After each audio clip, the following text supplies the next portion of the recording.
হায়দ্রাবাদের গোলকুন্ডা ফোর্ট, বালা হিসার গেট, এটাই একমাত্র গেট, এখান দিয়েই ঢুকতে হয়। এই গেটটার হাইট হচ্ছে 18 ফিট। এই গেটটা এমনভাবেই তৈরি, তখনকার দিনে হাতিরাও পর্যন্ত ভাঙতে পারতো না। ওপরের এই সিলিংটা ডায়মন্ড কাটিং। সিলিংয়ের এই কাটিংটা এইভাবে তৈরি, কারণ হচ্ছে এর ঠিক প্রহরীরা এখানে বিপদের সংকেত বুঝলে হাতে তালি দিয়ে। ব্যাপার স্টোন বিল্ডিং, কিং কুতুব শাহীর অস্ত্রখানা, এখানে অস্ত্রগুলো রাখা হতো এই সামনের বিল্ডিংটিতে। এখনও কিছু কিছু অস্ত্র রাখা আছে, কিন্তু বন্ধ করা আছে। যে মসজিদটা দেখা যাচ্ছে তার উপরে 2টো মিনার আছে, আর ঠিক 4 মিনারের 4টে মিনার আছে। এখানকার থার্ড কিং কুতুব শাহী 1550 থেকে 1538 তৈরি করেছিল। 1591 খ্রিস্টাব্দে কুলি কুতুব শাহীর ছেলে 4 মিনার তৈরি করে। এখান থেকে সুড়ঙ্গ পথ আছে, সেই সুড়ঙ্গ পথ থেকে 4 মিনার মাত্র 8 কিলোমিটার। এখন সেই সুড়ঙ্গ পথটি বন্ধ করা আছে।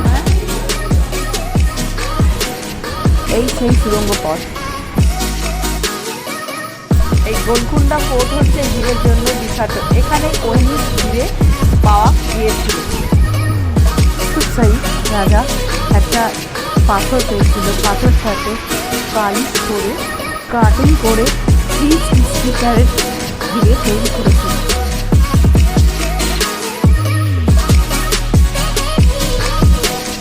এটি হচ্ছে রানীমহলের ওপরের অংশ।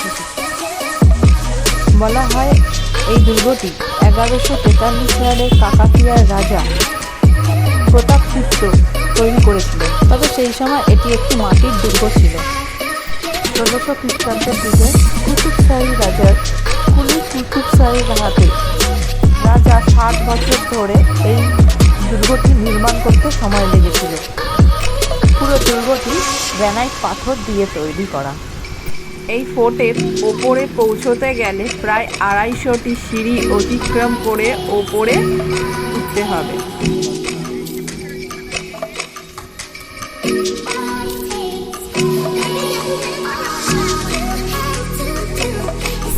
এটি হচ্ছে মসজিদ। মসজিদের অপোজিটে দুর্গা মন্দির। এই সেই দুর্গা মন্দির। আমরা যেদিন গেছিলাম সেদিন এখানে পুজোর অনুষ্ঠান চলছিল।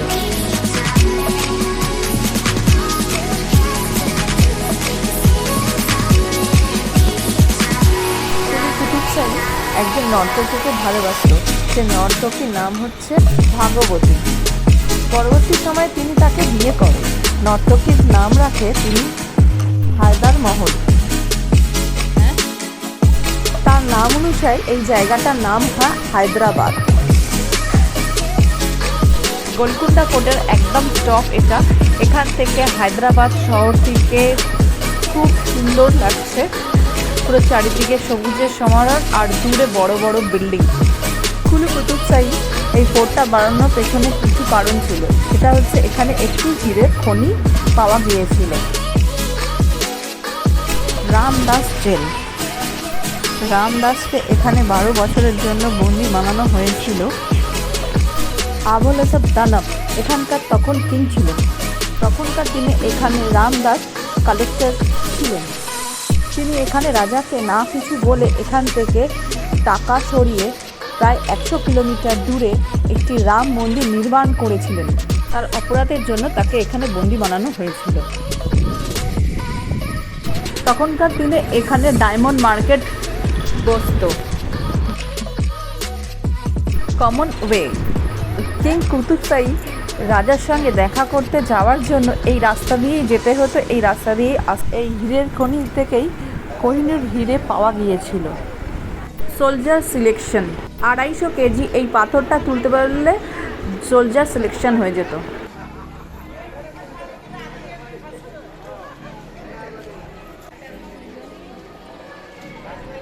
এই কামানটি রানী ভিক্টোরিয়া কুইন রাজাকে গিফট করেছিল। এটি একটি মসজিদ। মৃত্যুর পর ডেড বডিগুলোকে ওই ছোট মসজিদটায় নিয়ে যাওয়া হতো। কবর দেওয়ার আগে ডেড বডি পরিষ্কার করার জন্য এই জায়গাটা ছিল। গরম জল, ঠান্ডা জলের আর গোলাপ জলের ব্যবস্থা